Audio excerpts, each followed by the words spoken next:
चाहिँ नि मेरो मधु वहाँ पुगेकी छन्।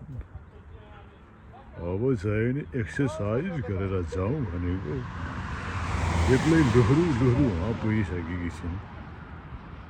यो मधुलाई कतिचोटि भन्नु रोक सँगै जाम्ला भनेको वहाँ पुगिसकेकी छ।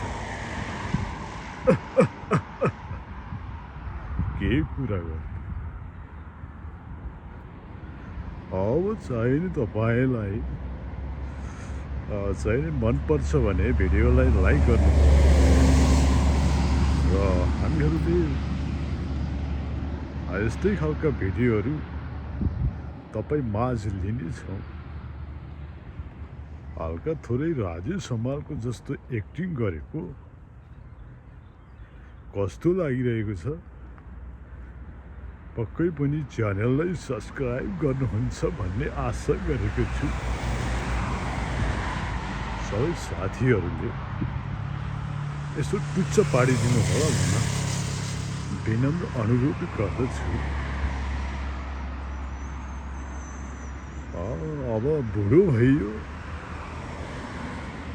रनिङ गरेर जाँदा पनि भेटाउनै सकिन भनेपछि पक्कै पनि 18बाट 19मा लागिसकेको छु भन्ने लागिरहेको छ। मधु कहाँ हो? बच्चालाई लिएर कहाँ हिँडिरहेको? बजारमा जान लागेको हो कि कहाँ जान लागेको हो?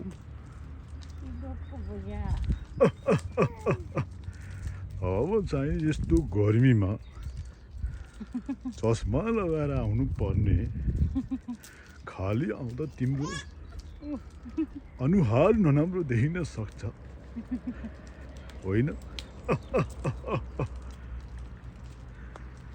भिडियो कस्तो लाग्यो साथीहरू लाइक कमेन्ट गरिदिनु होला र अन्य कलाकारहरूको पनि मलाई केही क्यारिकेचर आउँछ होइन। म फेस देखाएर कुरा क्यारिकेचर गर्न चाहन्छु र अर्कोचोटि चाहिँ तपाईँले यो भिडियो मन पराउनु भयो र राम्रो लाग्यो भनेपछि अर्कोचोटि चाहिँ म फेस देखाएर भिडियो बनाउने छु। तर यो भिडियोलाई चाहिँ सपोर्ट गरिदिनु होला।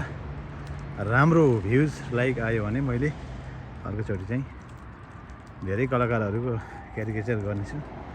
धन्यवाद।